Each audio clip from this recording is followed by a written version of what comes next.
together from the cosmic reaches of the universe.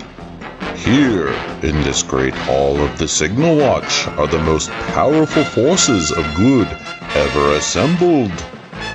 Join us as we discuss all manner of topics across the multiverse of comic books, history, creators, storylines, movies, and more. The Signal Watch podcast presents Kryptonian Thought Beast, a comics podcast series dedicated to truth, justice, and peace for all mankind.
Hey everybody, and welcome back to the Signal Watch with a very bat-tastic special episode. With me today is the kingpin of crime himself. Hello, it's Justin Lincoln. I can't tell you how thrilled I am. I know it's like not a big surprise. Usually I go, and what are we watching? And you say Batman and whatever. But I'm gonna cut to the chase. We're watching Batman from 2022, which I did not see in the theater, but HBO Max dropped really quickly after it had been in the theater. And Justin and I have known each other, as we have often said, for way too long, since like elementary school. And But I think we kind of became pals around Batman in the lead up to the 1989 Batman movie. That sounds right. I remember us both kind of pointing at each other in the hall wearing our respective Bat shirts in 1989, leading up to that year. And then talking some Bat shop, in the hallway at school. So that was kind of my memory. And then like when we had classes together, like talking about what you knew about Batman and, just kind of geeking out, because you have to keep in mind, if you're younger, when Batman was en route, people who understood what Batman was in the comics and kind of the journey of kind of Batman as media was not actually very well known. It was at that point, everything was Adam West and Burt Ward. So if you said Batman, people immediately said, "Oh, bam, whap, pow." And so to like wear, Justin, I think you had the shirt that had the big bat symbol and then a Batman kind of jumping at you underneath it, and maybe like Batman on a bat rope. I think you had those shirts, if I remember right. Yes, that's right. I remember Justin's shirts better than my own because I saw him and I wasn't looking at myself. Not looking down. Yeah. Subsequently, I should mention when we moved into this house, so in the last 15 years, my beloved mother decided she was going to take advantage of one of these websites where you can send someone's t-shirts off and get them turned into a quilt. And she went into my drawers of my childhood dresser and pulled out everything, and it didn't matter what it had to do with each other. And so almost all of my Bat shirts are now stitched in amongst drama club shirts into a quilt that I personally find hideous. But that's what became of all my Bat shirts eventually. Well, that's good. That's good. I feel like I don't know where mine are. I'm sure they made it to Goodwill or Yeah, but here's the difference. You would probably fit into your bat shirts from that era because you're a runner. I'm an enjoyer of pizza, and I don't think I'd fit into my shirts from that era anymore. But yeah. Anyway, so yeah, we go way, way back on Batman, and then we sat with each other in art in 1989 in the fall, freshman year, after Batman had come out. And I believe we talked about it quite a bit at that point too, and in the summer after. I don't remember if we saw it together because I saw it 6 times in the theater. I don't know if we did. I know Michael. Here's an embarrassing story to get out up front. Michael and I saw it together, dressed up as Batman and Joker. Which were you? I was Joker. Okay. Because I think my dad had some clothes that were more Joker oriented, and Michael's mom could sew like nobody else. That's true. So we were very, very Batman 66 looking. That's awesome. I didn't know that. Yes, it was. It became less awesome when we ran into and subsequently sat with Carla and Elizabeth for the duration of the movie. Which I don't think we were necessarily anticipating running into anybody who we knew. But one of those 2 people was very excited about it. I can tell you that now. I don't think it was Elizabeth. Correct. I will say on this podcast, because it doesn't get that many hits, I had such a huge crush on her in 8th and 9th grade. It was embarrassing. Elizabeth, not Carla, whom I subsequently lived with as a platonic good pal. But yes, no, I don't see her being super excited about sitting with Batman. Oh, who knows? No. I don't know. You'd have to ask her, but she never talks, so who knows? Yeah. But yeah, so we go way back on the Bat stuff. I can tell you, Justin has remarkable Bat bona fides. Like they're not like crazy obsessive, but like you're not a dum-dum when it comes to Batman. I don't think so, but I do know, I think my Bat history, and with a lot of comic books really, is I would pick up a lot of issues of everything just very, very randomly. Mm-hmm. So I never felt like I got a huge encyclopedia knowledge of these characters, but I mean, I would just devour Batman stuff. And I don't know, Batman seems like such a great character that can appeal to so many people. And I think that character has the ability to, I mean, Adam West's Batman is a perfectly legitimate Batman.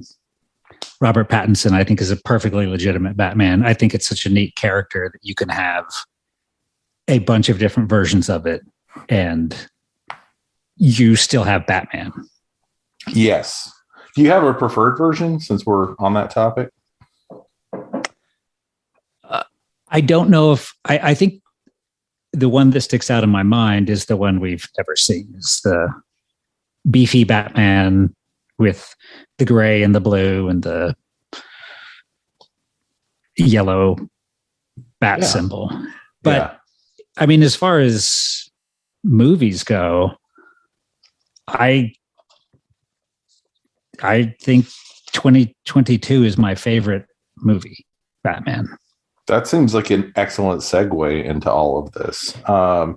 For the record, I from the comic standpoint, I came in when like Jim Aparo was drawing Batman, in kind of that like death in the family era. Just before then, I had just gotten really attached to Jason Todd when they blew him up.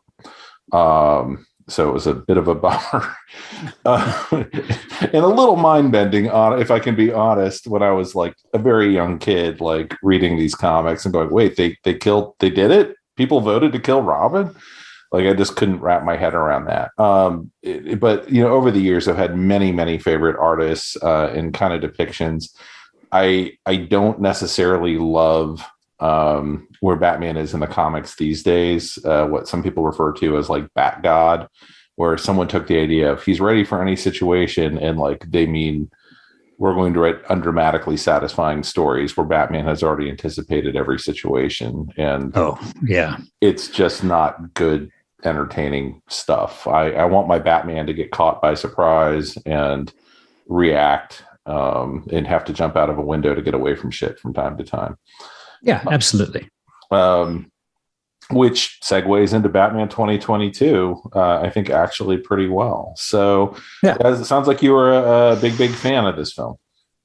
Yeah, I liked it a lot. I saw it. I did see it in the theater, which was, I've been going back to the movies for quite a while now. But this was the first one that I went to outside of a film festival that had an absolutely packed audience. I mean, it had to have been a sold out show. And it was kind of odd because it seemed like nobody realized you don't talk in the movies. So it was a very interesting experience going back. And I mean, there was loud talking up through the opening scene, which shocked the heck out of me. But everybody quickly quieted down. So yes, I really liked it. I kept trying to get Tanya to go see it with me, but then saw that it was going to hit HBO Max ridiculously fast. So we saw it. Sydney had a sleepover with the buddies, so I put up our projector in the house. So after they all went to sleep, Tanya and I put on our Bat headphones and watched it. And what did Tanya think? She liked it a lot. She had some insights that I didn't really catch that I thought were good. I mean, I'm sure I've said it. I turn into like big dum-dum when I go into a movie. I don't anticipate anything. I just kind of live from scene to scene, just enjoying it. So Tanya, who's a little more of a thinking person, I thought you were going to say, as an actual vigilante, she had a lot of insight. Yeah. That's not how you do it. So, yeah. Okay. Yeah. We watched it finally on HBO Max. I meant to watch it again this week, and I will be honest. So my memories are now a week and a half stale. I apologize for that. I will say I liked it. I had I went back and forth between this is awesome and why did they do that quite a bit during the course of the film in a way that I never, and maybe I was on just the roller coaster ride of like Dark Knight and some other films. But in this film, I was often taken out by questions I had that were at the script stage, and not like weird performances, or I didn't agree with that acting choice, or why is it always raining? There were just a few things that took me out of it. But by and large, I said to Jamie right after it was done, or maybe when we broke to, whenever we're watching something, it was a 3-hour movie. We took a big break. Yeah. And it does feel like a 3-hour movie. Yeah. I mean, there was one point where we hit pause and we were halfway through, and Tanya was like, "Oh my God, we still have an hour and a half left in this thing." So that was, we must have paused at the same point because that was how much time we had left. Actually, we took a day in between, now that I think about it. We watched it Saturday and Sunday. So, I mean, I don't entirely know why there was definitely a feeling for me. If you're going to go that long, why didn't you just make this 2 movies or a TV show in this era? Like, I didn't entirely get, I feel like there were some things, had they spent more time on, they may have clarified for me as a viewer, and some rabbit holes I felt like they went down that didn't necessarily feel like they made a lot of sense from. I mean, not everything has to be narrative economy. It doesn't need to be an 80-minute movie. But I was like, but why? And other things they didn't flesh out that I was kind of left baffled by. But watching it, I think it was at that halfway point, I said to Jamie, this feels so much more like a Batman comic than any prior. I mean, certainly, you went to go see Michael Keaton and you were like, that's a guy in a bat suit. I'm not sure it's actually Batman. But close enough. Like, he's killing people. He can't turn his head left to right. He wasn't doing any kung fu. Like, his car had machine guns on it. Like, there was a lot of things about the 1989 version that I was like, it's Batman-esque. It's a version, but it's certainly not straight ripped from the pages of DC Comics. And this one felt much more like, if you've ever read like the original Batman story of like the Chemical Syndicate or whatever it's called, it kind of almost had that vibe of like Batman's coming in, walking into a crime scene to go figure out and put the pieces together. And the cops are around. They're all kind of hushed and standing back. And I was like, oh my God, they finally did this. They did this version of Batman that I've known from the comics for 40 years or whatever. Yeah. Yeah. I mean, the opening scene with the mayoral candidate, I thought was fine. And it certainly sets the tone that we're probably kind of in a darker Batman. But I mean, really that scene is fine. Then all his narration about like, I don't need to be there now. Like, I don't need to be in every crime scene because everybody is terrified of me. And I leaned forward and was like, oh, okay. This is what a lot of the comic books hit on that never makes its way, that I don't think has ever made its way into any other Batman. Certainly no movies. I haven't seen all the animated stuff. So I really like that.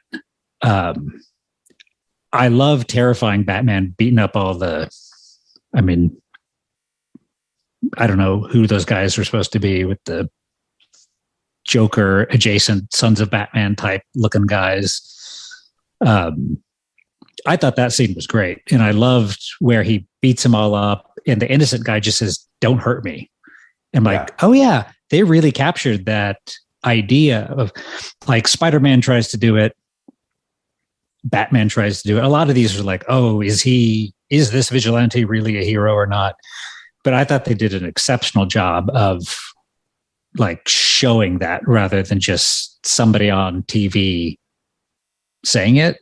Right. And then, yeah, when he shows up to the crime scene, I was like, I really like the way that scene is shot and all the reactions to the cops kind of being a little unsure of him. I mean, I was trying to describe him to Tanya after I saw it, and I was like, well, he's almost kind of like a pit bull.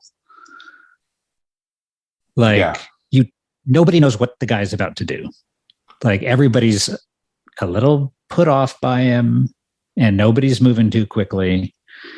But yeah, it was a really neat Batman version of Batman to see. It felt very graphic novel to me. Like, I feel like we've seen comic book movies, but I mean, I was really reminded of, what is it? Son of the Demon, the Ra's al Ghul. Mm-hmm. There's kind of like, I mean, it was one of the first like heavy glossy paper, kind of dark, violent Batman graphic novels that I read that never lost the fact that it is Batman after all. We're not going to make him too serious, but we're going to treat it seriously. Mm-hmm.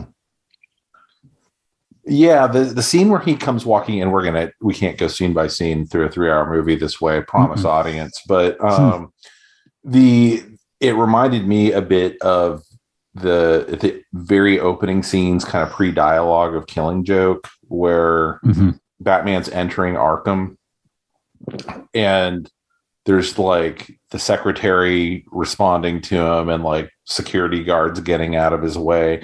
And that's something you would see in the comics. You know, to comfort me as a like fourth or fifth grade reader, I understood Batman was deputized, I'm doing air quotes, by the city of Gotham, so he could show up at a crime scene. But that kind of like, Batman's not there ahead of time all the time. Like, he's a detective. He's showing up to look at the dead body, and the cops got there first because they got the call. No one's calling Batman to tell him somebody got murdered. And frankly, if you lived in a city where a guy who dressed up as a giant bat kept showing up and saying, "There's a dead guy and I can tell you who did it," that guy isn't lasting 2 minutes in the city. So I thought all of that stuff was done in a way that I just really appreciated, and they kind of did it multiple times. And I appreciated what they tried to do with the relationship between Batman and the cops and kind of everybody as far as what the hell is going on with this dude in the city. Anyway, I don't want to belabor the point. What did you think of this take on the Penguin? Oh, I liked it a lot. I wish I hadn't known that Colin Farrell was the Penguin, because okay, so kind of, I don't know if I'd seen what the Penguin looked like, but I like this version of the Penguin just fine. I think he fits in the movie. I think he fits very much this kind of graphic novel-y sort of thing. I think the movie does a fine line of being like, I think the movie's pretty campy in many regards. They do things I don't think you've seen. I mean, certainly Nolan would never have. I don't know if Nolan would have the Penguin character driving a purple car. Right. Or his club being the 44 Below Club. I don't know. I mean, yeah. I mean, the purple car, I think you're probably right. The Iceberg Lounge, and I don't know about the 44 Club, but the Iceberg Lounge is so like now ensconced and has been for 30 years in kind of bat lore. That all kind of made sense. Yeah. It to me, it was a little distracting that I knew it was Colin Farrell. Like, okay. I just kept saying there's got to be 75 character actors out there who look just like this and can do the same thing. Why the hell? And knowing in the back of my head at this point, I'd seen all the headlines about they're going to do a whole TV show around this character. And I was like, and all I could think was Colin Farrell's going to sit in the makeup chair every day for that. For some reason, like it just, I couldn't wrap my head around what the calculus was to take a really good looking Irish dude and have him do kind of a Goodfellas pastiche. And that said, it all works in the context of the film. Mm-hmm. I just kind of was like, but why? There's got to be so many people who are this guy who can do this in Hollywood. And it's movie magic. Who knows? I don't know why they decided to do it. It was weird. Yeah. I mean, but I think Colin Farrell is just such a fantastic actor that you kind of know he's going to deliver. Yeah. So I think that's why I would cast Colin Farrell. I mean, I wondered if he showed up to look at the Riddler part, and which he's too old for probably at this point, mm-hmm. and was like, "Oh, the Penguin's the part," and they were like, "What?"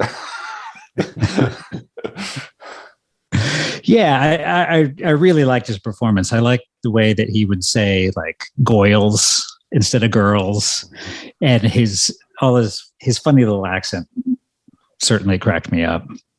Yeah, and I liked his little waddle. We got a little waddle when he's tied up. I thought that was just kind of like funny little things that. So I'm going to bring this up a couple of times. Mm-hmm. You also watched Batman 66 for the first time recently. Yes. Which I have like burned into the back of my brain at this point. So in comparison to Burgess Meredith's iconic take on the Penguin, which do you prefer? Well, I know it's apples and oranges. Okay. Yeah. I mean, I think they both fit their movie to a T. Mm-hmm. I mean, I don't know how.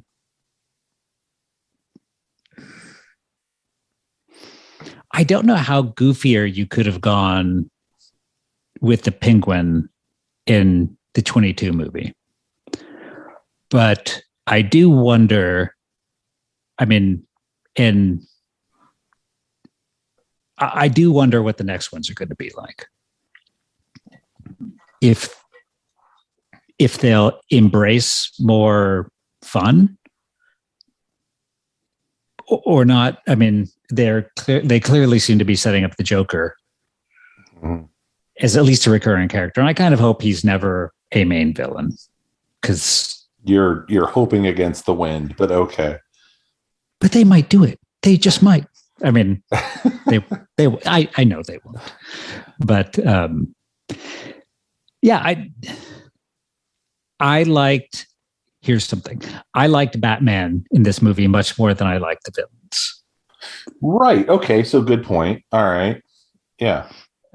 Which I feel like even with Keaton, well, less so with Keaton, certainly with the Christopher Nolan stuff, I feel like Batman shows up to do a thing and then leave. Like he solves a problem and then kind of goes.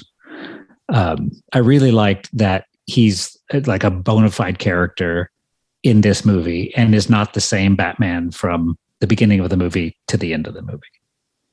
Yeah, and that's right. So the journey they have him on of kind of taking him, and I thought pointedly from the Batman you kind of think of, that's where he starts, but that is not where he ends. He ends heading towards the Batman you think of, like I think of from the comics.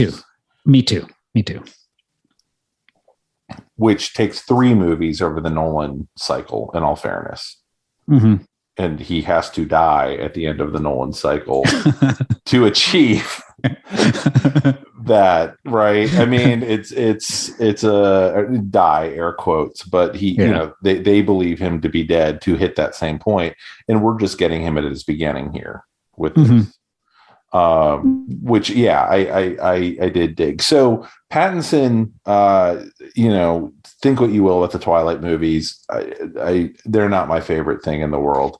I'll go on record saying I really like the Twilight movies. You're a freak and a weirdo. No. Okay. I did not know this. Feels like it's about to spin off into a whole other podcast.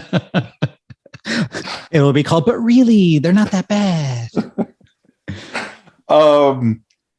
But he's made a name for himself. He's done a lot of good indie work. It feels like he has been using his fame to parlay it into kind of like in a Batman-esque way. Like, I'm going to go train and become the best I can be, and I'm going to pop out the other side as Batman now. Like, I'm going to use my resources to become Batman. And totally convincing as Batman.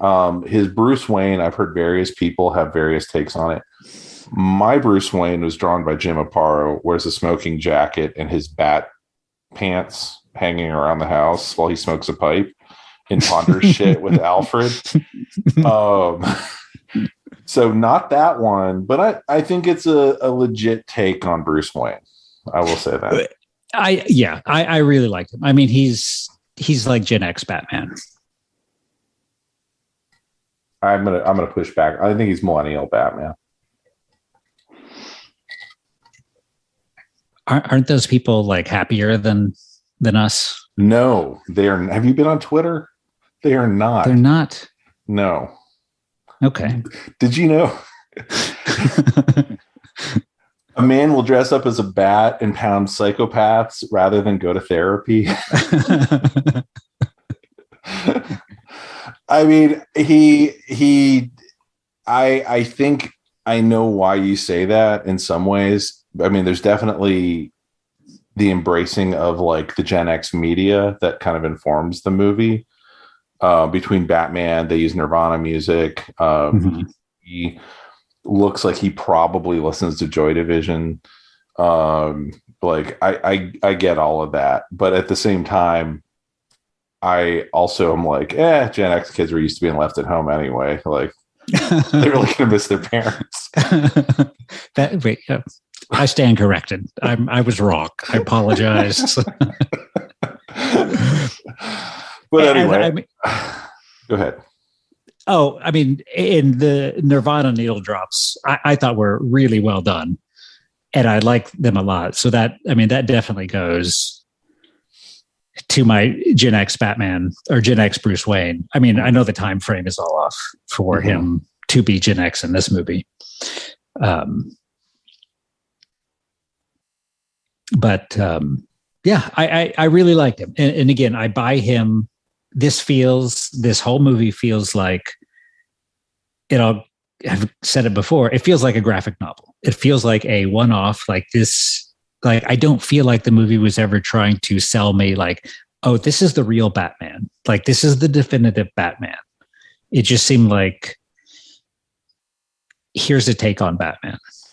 Which may be the healthiest output of Warner Brothers and Marvel kind of adopting the notion of a multiverse, which seems crazy, and I'll probably talk about that in every podcast where we talk about superheroes, but I do think maybe it freed everybody up to not think like we have to absolutely get this crystalline thing. Instead, we can get like really specific with what we want to do with this version. And because it's fine, there's 15 other versions you can point to, especially of Batman. And there's going to be 150 more. And that was part of like, and I do agree, it has that graphic novel sort of like one standing alone, one-off thing. I mean, there's so much weird stuff if you're going to do a Batman movie that doesn't quite fit the Bat mythos. That it kind of left me hanging. I mentioned I had some things that I thought I wish they would have fleshed out more. I couldn't, it took me a while. It was like, okay, so Wayne Manor's now an orphanage that he's abandoned. That's no longer an orphanage or something. Like something had occurred to Wayne Manor, and the Wayne family must have moved into their castle in the sky at some point, but they never really explained that. And I was kind of like left kind of like, okay, I get it. He doesn't live in the old manor, but for some reason is living in a Catholic church on top of a building. Well, yeah. Alfred suggests that he trained him to become Batman. Sort of. He says, well, I trained you to fight. And I was like, wait, what? Like, all right. Like Alfred's a butler. But there's been a lot of work in the comics lately to retcon Alfred as like there were the Earth One comics where that was the case. And they've been trying to slip in like this Pennyworth TV show and some other things that suggest, no, Alfred's a badass. I'm like, Alfred's not a badass.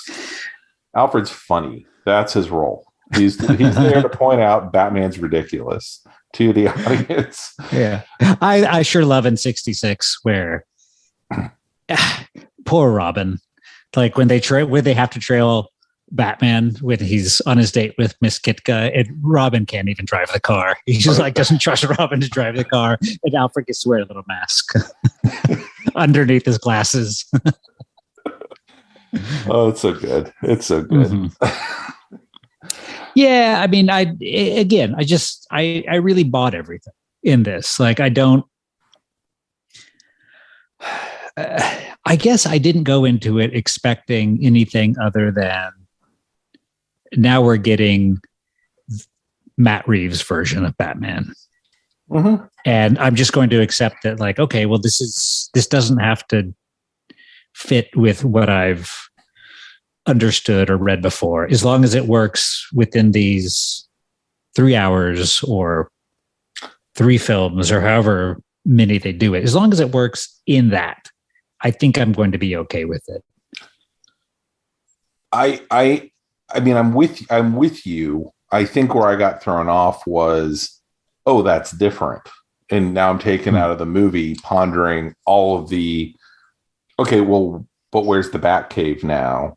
And like all of the like logistics that because you used to have a map of a cross section of Wayne Manor and the Batcave taped to your wall.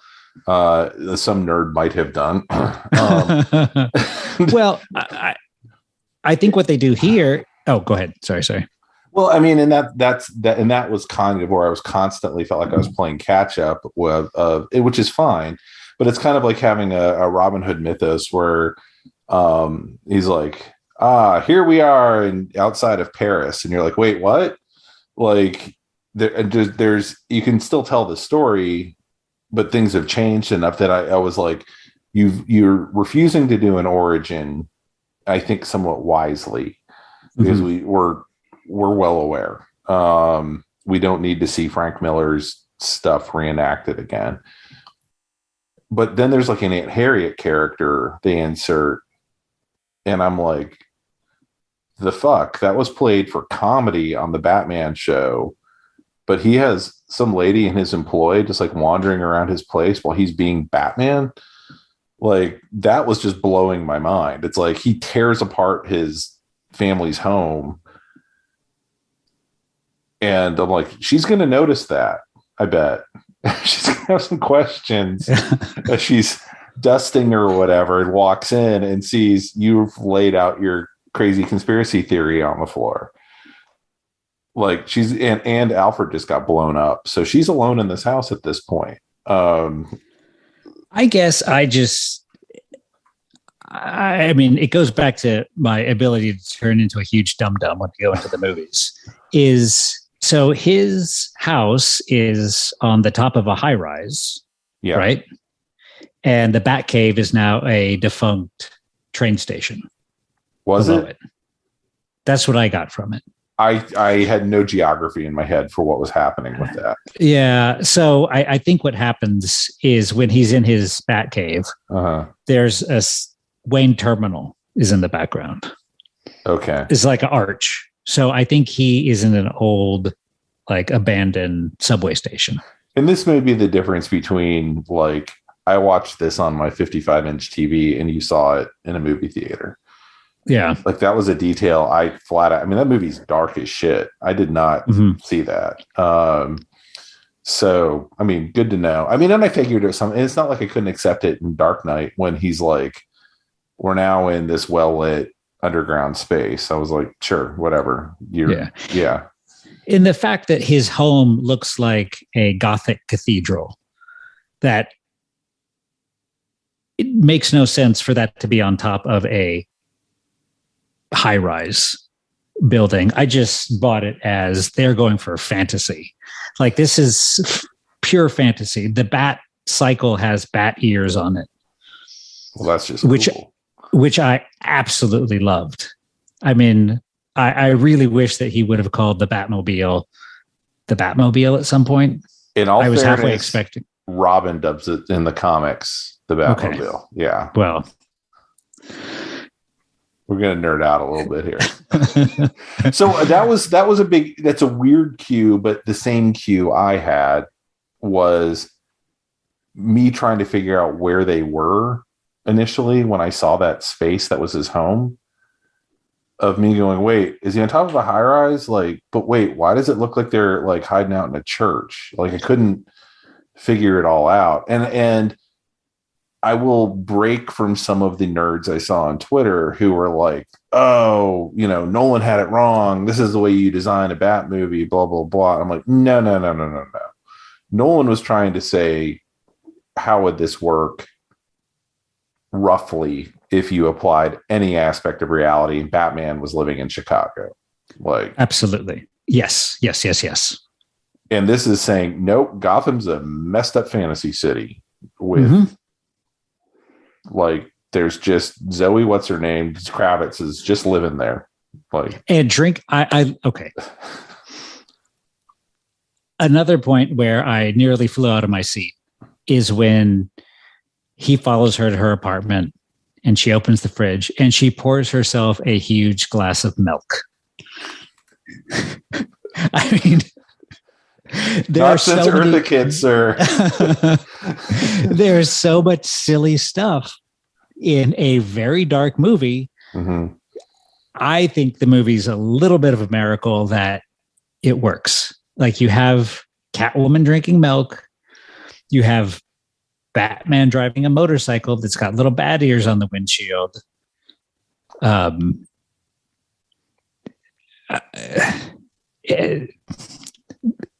Okay, this may be me looking too much into it, but I also like that his cowl, to me, is very reminiscent of the 66 cowl. He's got a little square on his nose. And again, this might have benefited from seeing it on the big screen, but he's got a little patch, like a little square patch on his nose. He's got very defined eyebrows on that mask. And I wonder if there wasn't thought of a grimdark 66 being somehow this movie. Like, I see a lot of DNA between those two in a weird way. Yeah, I don't entirely disagree. I think that there's so many pieces of DNA in this thing, which is part of why it's cool. Because there's Batman Earth 1 stuff that's tucked in, which I don't think anyone else read but me, and I did not like it, but that's fine. But that was really where they had the Alfred trains him, stuff, which I thought not my bag. But what I took from the cowl was they were trying to get as close to and approximate the mask as much as possible without getting into no one would actually make this, and if you did, it would shatter, or the million other things that could potentially happen to this thing that's clearly rubber. And it felt somehow even more functional than the bat masks from the Nolan movies. And I mean, including it up to like, well, we want to give him the thick neck, so let's quit giving him a huge rubber neck and let's put the kind of neck protector on him instead up from the cowl. Oh, I really like that collar. It totally makes sense. Oh yeah. Yeah. I feel like we're like 10 minutes into this movie. We don't actually have to like talk about the entire plot. No, that's true.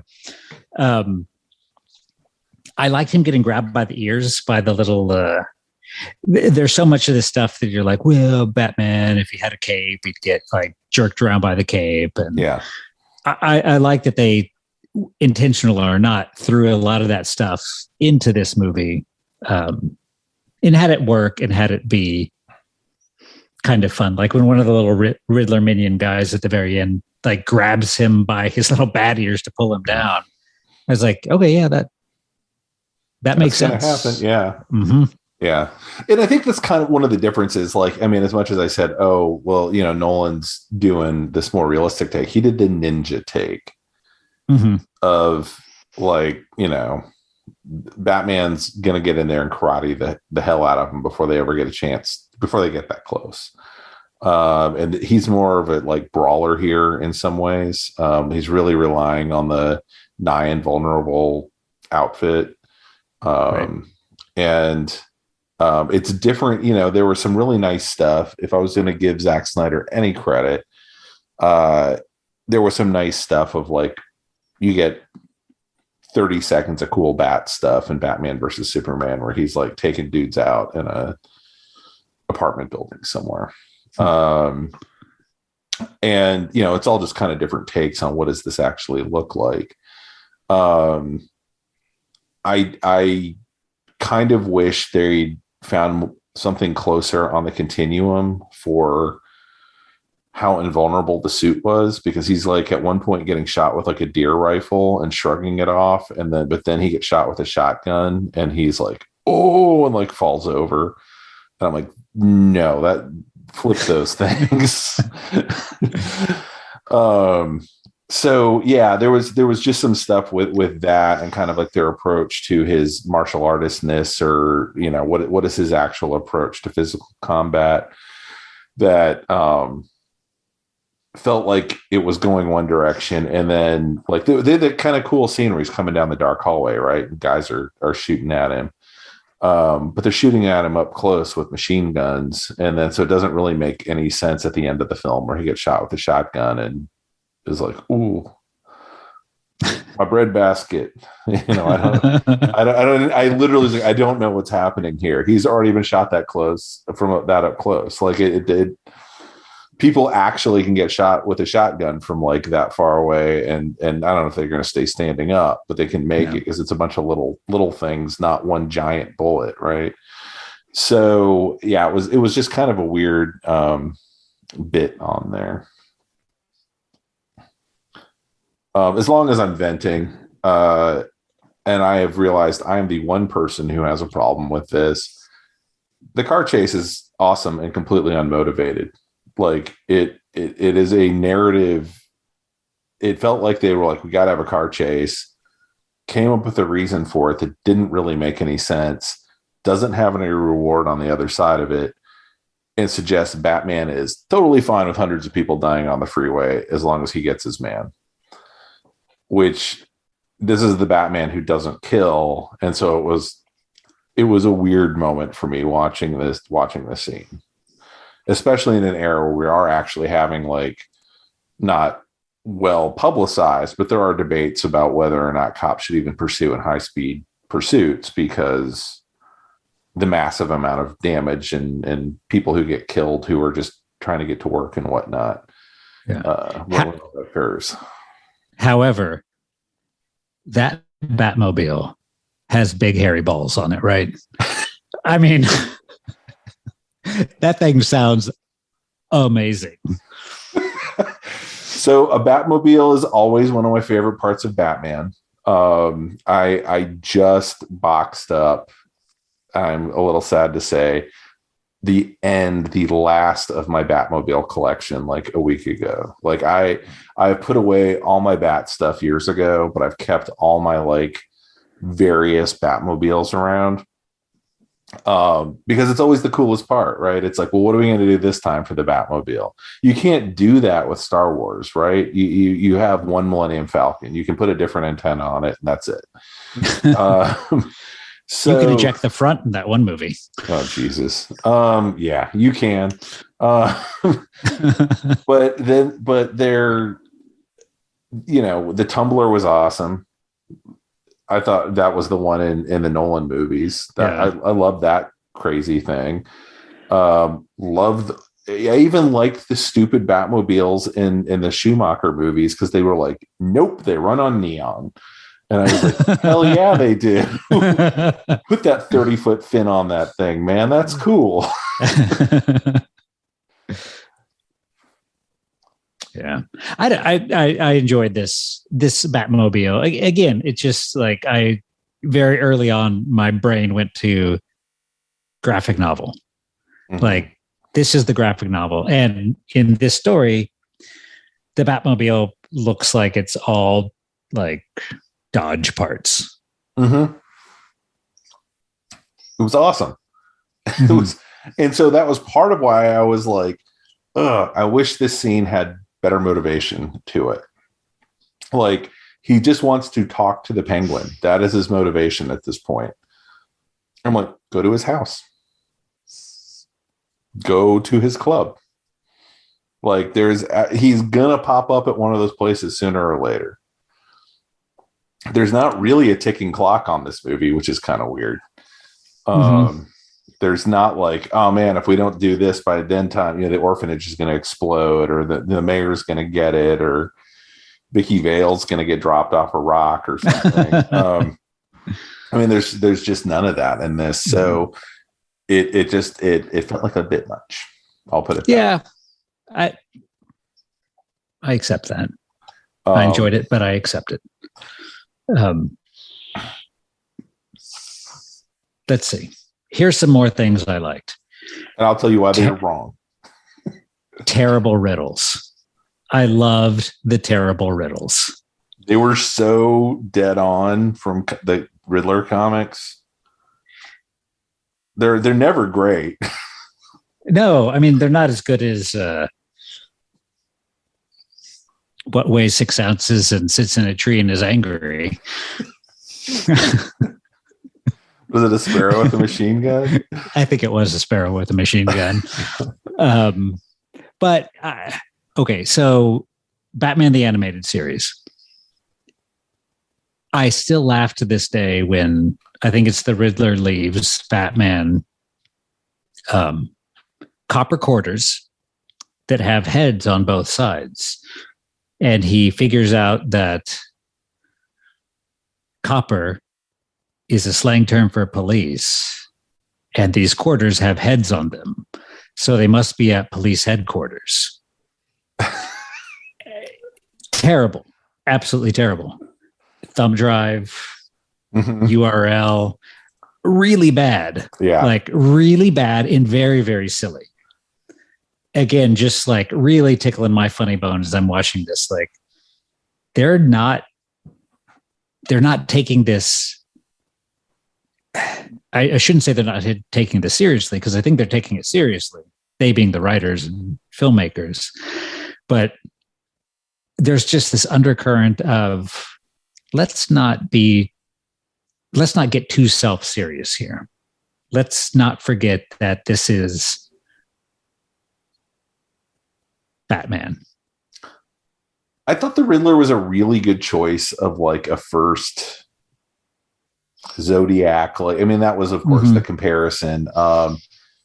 And I was initially, I would say for the first, because he gets unmasked, 2/3 of the way through the movie, something like that. Maybe there's 40 minutes left. And that's when he went full Gorshin. And that's when I was like, fuck yeah, Paul Dano, I am with you on your journey. Like when he had the mask on, you couldn't really get it. It felt like, okay, they're doing grimdark, you know. I mean, he's goofy with the glasses over the mask, but you can kind of see what they were up to.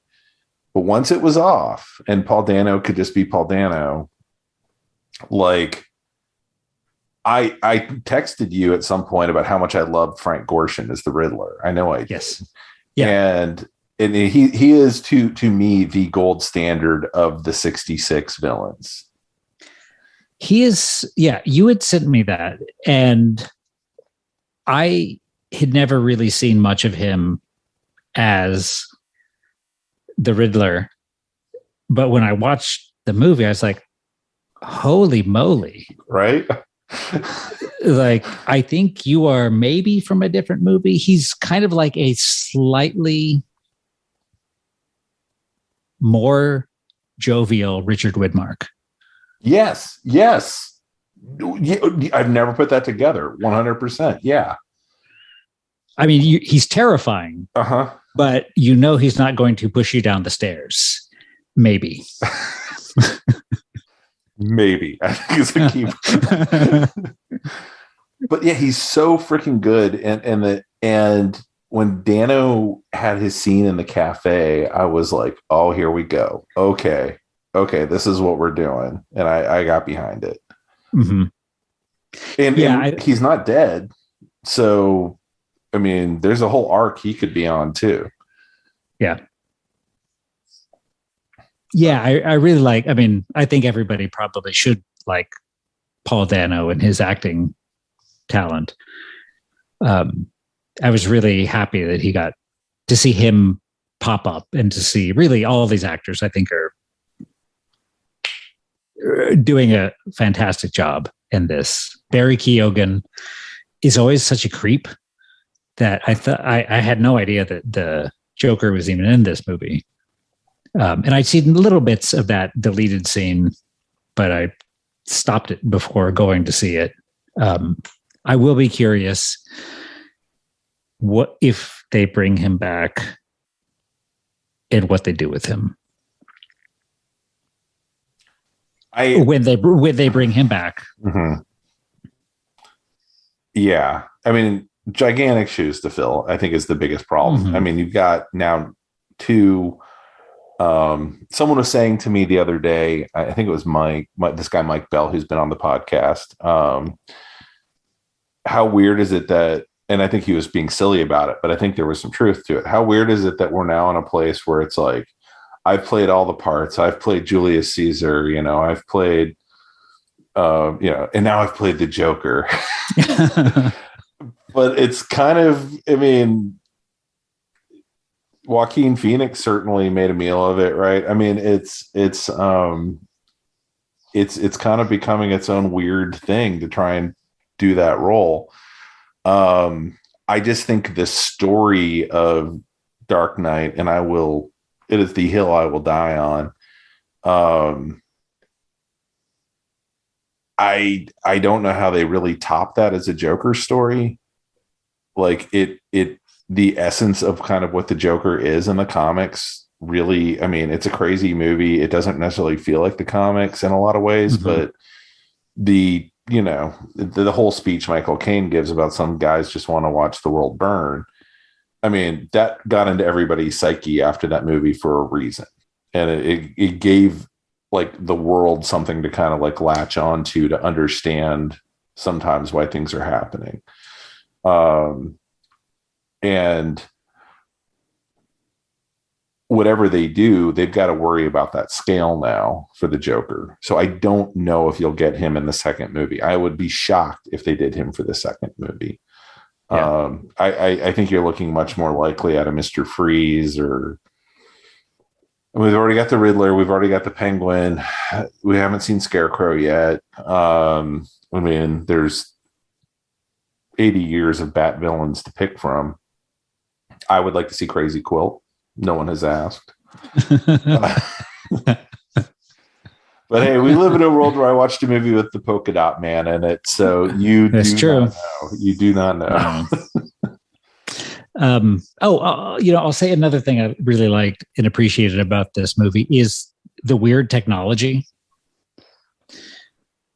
I liked this meld. The technology reminded me a lot of Blade Runner. Like you have enhance. You have like very advanced things done in a very analog way.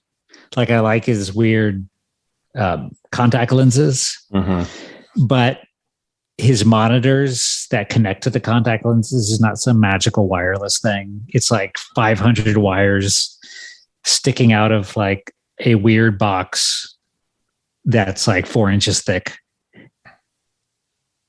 I really appreciated like the world building of it. Like, I mean, like you were saying, I also had that thought of like, okay, well, Nolan is kind of trying to say or think about how can Batman be real? Like, how can Batman exist in a real world? Whereas I really appreciated this movie saying, let's just build a Batman world.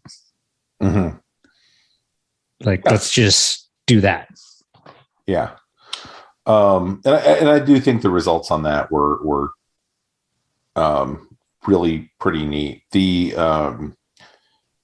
Nolan was trying to adhere to reality. So you get like bright daylight shots of the Joker walking away from the hospital, exploding, things like that. And you never quite get anything, it's always raining, except for those loving shots. Everyone's freaking out about the technology that they've been using on the Star Wars TV shows for 3 or 4 years at this point. I don't want to say it's like not cool. It is.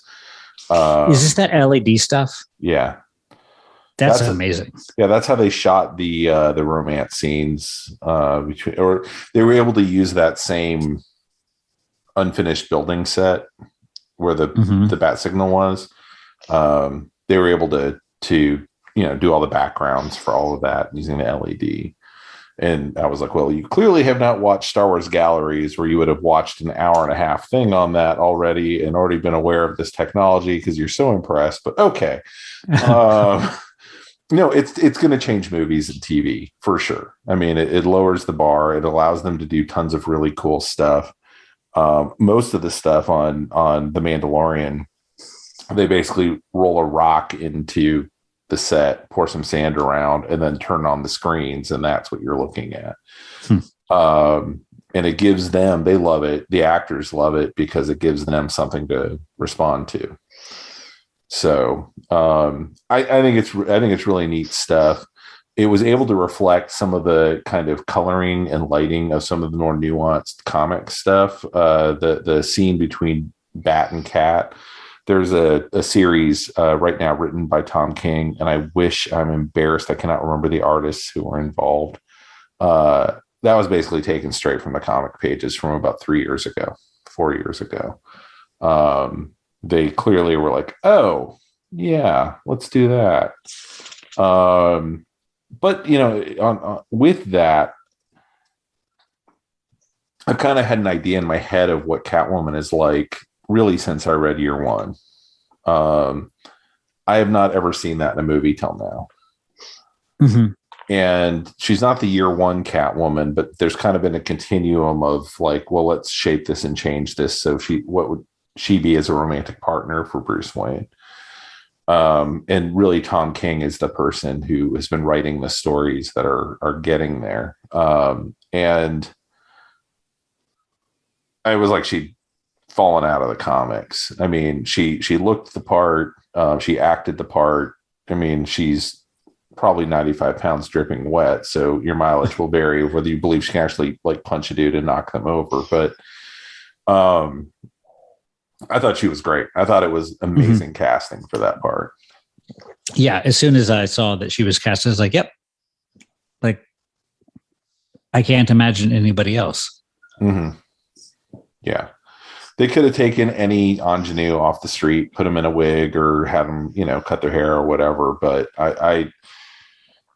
she seemed to understand the role in a way that, God bless her, I'm not even sure Anne Hathaway did, in her part. So it was nice to see. And yeah, you're cheering like, well, hopefully we'll see her again. She's ridden off going right, and when he went left, but maybe she'll appear, in the next volume, and I'm sure she will. So yeah, I hope so. I sure hope so. Do you have any hopes and dreams for what you think the next one which villain or what you think Reeves would be particularly strong at bringing to the screen? I do hope he goes lighter. I mean, I think I think there's a lot of camp, and maybe I'm not quite hitting the word right, but there's a lot of comic bookness about this movie. And I think at the end, I mean, in the beginning, Batman is all like, I don't have to be there half the time because people are so terrified that I'm going to be there that I can stop crime. Yeah. But then he realizes, I mean, when, they unmask the guy on top of the structure or whatever, and they're like, who are you? And he's like, me? Well, I'm vengeance. And then Batman's like, oh shit, I fucked up. Like, this is not, maybe I thought scaring the shit out of people for 2 years was going to do it, but people are getting the wrong message. And now I have to be more of a message of hope. And I even like that where he goes, I mean, the movie is, I think, a beautifully shot movie. I mean, it is dark as hell, but they look like drawings. Almost every frame of this thing looks like drawings. But when he goes and the Bella Real, the new mayor, and he like gives his hand to her, like, come on, I'm going to help you. And she's like, I don't know. And then the little boy is like, okay. The little boy reaches out. And I mean, that's kind of like I think one of the big catalysts for his speech at the end of like, okay, well, maybe I was doing this wrong. Like, maybe I don't need to be terrifying. Maybe the way to save the city is through hope. It's not through fear, it's through hope. So what this little boy is hoping for is that you no longer have to think of cinematic Batman as dark and brooding and grim, is that you can have a little lightness to it. So my hope is that maybe we get Mr. Freeze, which there's a lot of possibility there. I would love to see Clayface. Yeah, me too. I would love to see a Clayface man.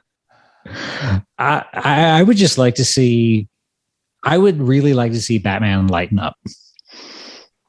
I would like to see Batman movies lighten up. And that was kind of the thing I could not believe in the last 20 minutes of that film, was an acknowledgement. Like it was like, I always accuse DC of in the comics of like, you can feel the editorial wheels and mandates like in the pages of the comics, depending on how the stories go. And this isn't a criticism, but it felt kind of the same way of exactly what you just said, of we've been so focused on Batman as this like Harry, Dirty Harry anti-hero, which that's never been the long-term successful version of the character. Right. The Brave and the Bold version is the one that, people have a warm place in their heart for. And he can be the guy who talks like this, but he's still doing the right thing at the end of the day. Mm-hmm. And I was absolutely gobsmacked that was how the movie ended, and not just him like punching a dude in the face repeatedly. Like, I won. And that was it. Like, which is pretty much how all the other Batman movies ended, right? Like he murders the Joker. And, and it was interesting too, on the heels of watching Spider-Man 3, where they're like, whoops, maybe murdering everybody at the end of a movie is not the right way to end it, which is kind of the story of Spider-Man 3 or no, I'm sorry. Did I just spoil No Way Home for you? No, I've read. Okay. I'm not the biggest fan of these Spider-Man movies. So, well, Peter Spider-Man goes on an adventure. But yeah, I would recommend you watch it, and maybe. Oh, I will. Maybe Tanya. Yeah, mm-hmm. But it's interesting to see kind of like there was a period in comics in the 90s where like Kingdom Come came out, and in these kind of grimdark stories, they use the ending to kind of twist and go, we gotta not do this. Like that's not what these heroes are actually about. And I felt like this was that movie. Like I would like to see the Superman in this universe. Oh yeah. Yeah, absolutely. And I'm not saying Matt Reeves is now on the hook for making 32 movies or something, and filling a universe, but I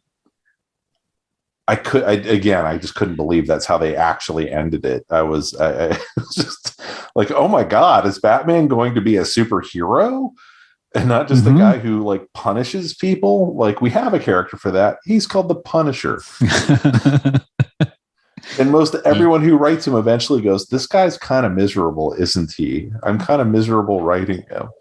So, and I feel like that's kind of been one of the things in the comics is they just make Batman a sad bastard now all the time. I'm like, why would I read this? Mm-hmm. Like, I don't want to read sad bastard Batman all the time. I want my Batman in his tights with his smoking jacket, smoking a pipe, talking to Alfred, eating small sandwiches in Wayne Manor. I really hope they're up for it. Yeah. And I think they are. And I don't think the audience knows what happened. I don't think they realize at all that that's what that movie was saying.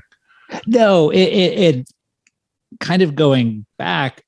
I mean, I was just so knocked out in the movie theater seeing this thing, just thinking like, holy shit. It's Batman. Like it feels like Batman. It doesn't feel like it's like unabashed Batman. You're not trying to like, but if Batman existed in our world, how would he be? Or I really don't like Zack Snyder or his movie. I mean, I don't know him personally, but he seems to have a disdain for characters. And I love Christopher Nolan, but he does not seem to have the sense of humor that comic book movies require, even though they're good movies. I mean, I think Dark Knight Rises is a fantastic movie. Buddy, I agree. And one day we're going to podcast that bad boy. It's so good. But watching this thing is like, oh, like this is all these are the graphic novels I paid too much money for when I was in high school. This is it. Like, I was aghast at how much joy I had watching this movie. And that was part of why I was like, dang it, tighten up the script, dude. Like I mean, I'll be honest, I've probably seen this movie like 5 times now. Oh my God. Maybe twice, maybe only 2 times from beginning to end. Okay. But I'll just put it on and be like, like, Pattinson, you're nailing it. Like, you're really doing good, man. I mean, I know every actor I think who's played Batman is a very good actor, but I really like his version of him. Like, I like him getting like real kind of teary-eyed when he's interrogating the Riddler at the end, and the Riddler is just kind of like repeating the name Bruce Wayne. He's like, oh shit. Yeah. He figured it out. And that, like, he does so much acting with his eyeballs. Like when he realizes that, oh, the Riddler doesn't know who I am. Oh, spoiler, Bruce Wayne is Batman.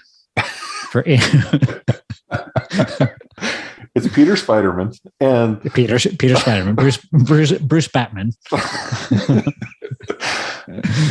I will say that I don't think we've talked about it. The one last script thing I had with it was I did not understand the rabbit hole, and I assume it will pay off in any sequels of why they felt they needed to do the thing of your parents were also criminals. It doesn't actually move the story forward. It's this massive detour. And unless they're planning to do something with like Bruce wondering if he has inherited something at some point in the future, it just didn't seem to go anywhere. And it takes 30 or 40 minutes of the film. Yeah. When that was unfolding, I did wonder if there was something from the comics that I just was not aware of. Like, I didn't know if is Martha Arkham a real person? So I think in a post New 52 world or in a New 52 world, some of that may be true. They have spent, and part of why I walked away from Batman comics is they have spent more time dragging Thomas and Martha's dead asses through the mud to try and do something with them in their origin that I have not understood at all. Like it doesn't make it. There's this whole thing now, and everyone's hoping for it who's a relatively new Batman fan. There's a thing called the Court of Owls that I will allow you to go Google.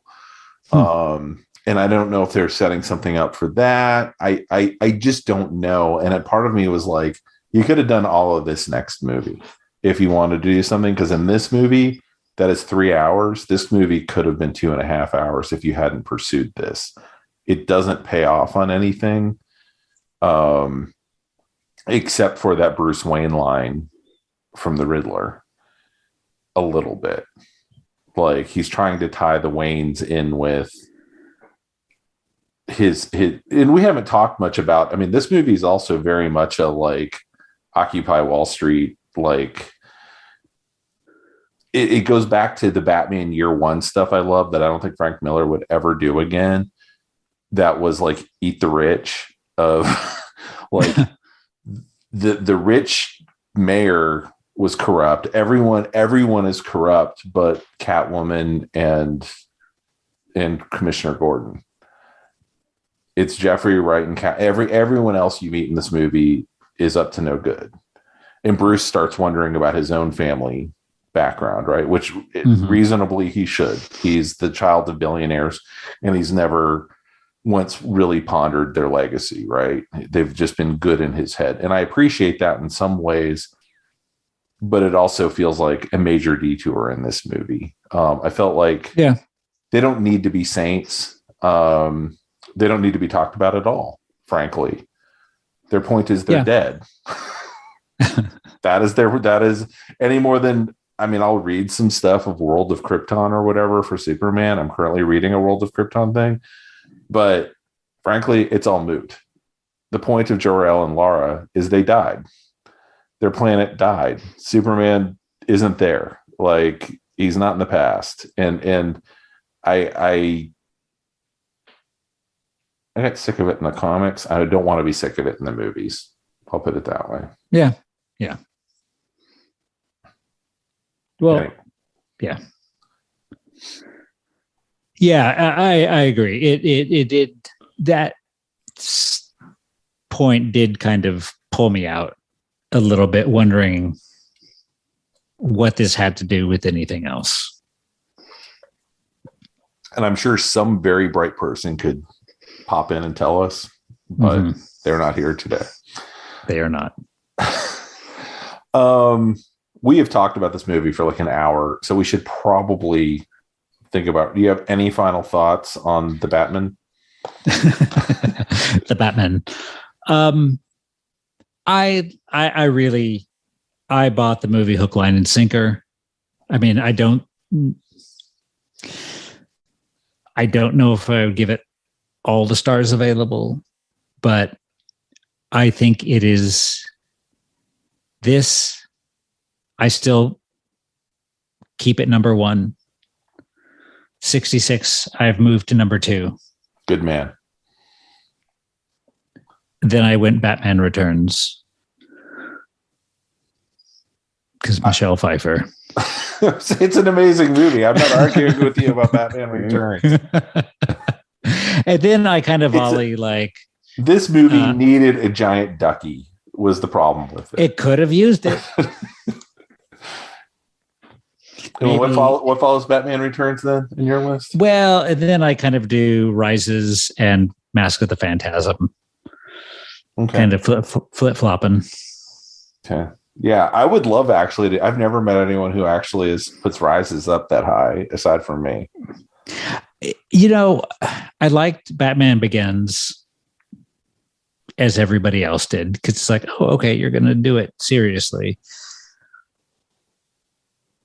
By the time that I saw The Dark Knight, everybody was convinced it was the next coming of Jesus Christ.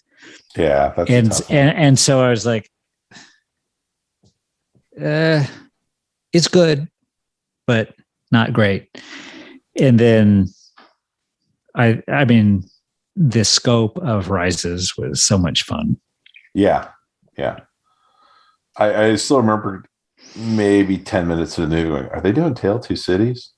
Holy shit, they're doing Tale of Two Cities. This is happening. We're sitting in a bat movie based on Charles Dickens. Oh my God. Yep. So anyway, man, well, thank you so much. This has been an absolute treat. It's been a bat blast, sir. It has. Holy sardines.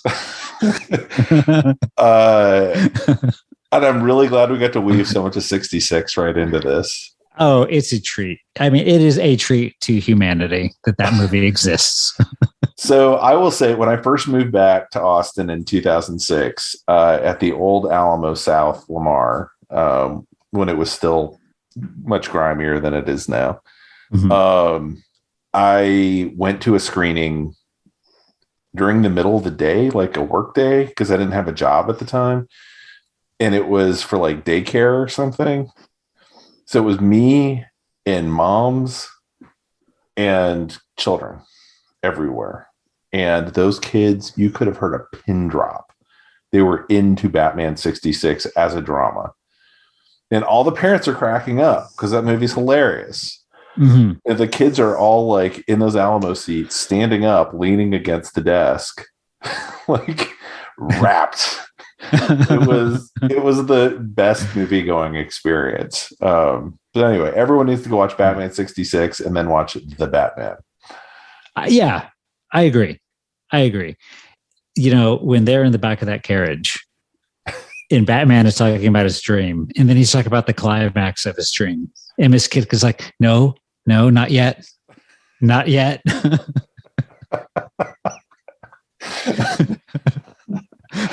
had to fan myself a little, make sure nobody else was in the room.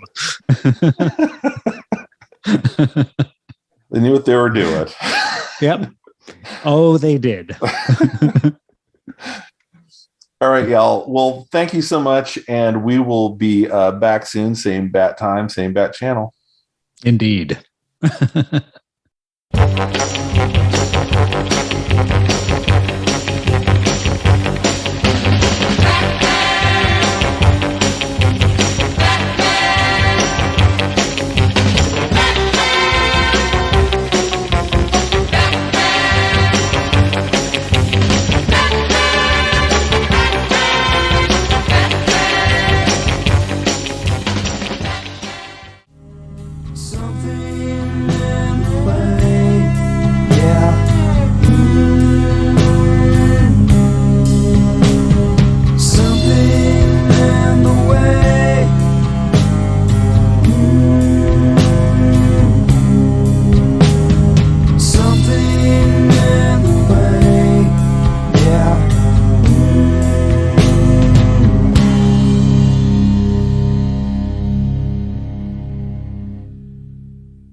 That about wraps it up for this edition of The Signal Watch, a production of the League of Melbotus. Thanks for sticking with us. If you enjoyed the podcast, we invite you to drop on by the Signal Watch blog, where you'll find write-ups of a wide variety of movies and more. We'd love to hear from you, so find us online and let us know what you think. Whether you prefer email, blog comments, or social media, we'll be happy to hear from you. We'll be back soon with more exceedingly high-quality content. So, until next time, God damn it, babies, you've got to be kind.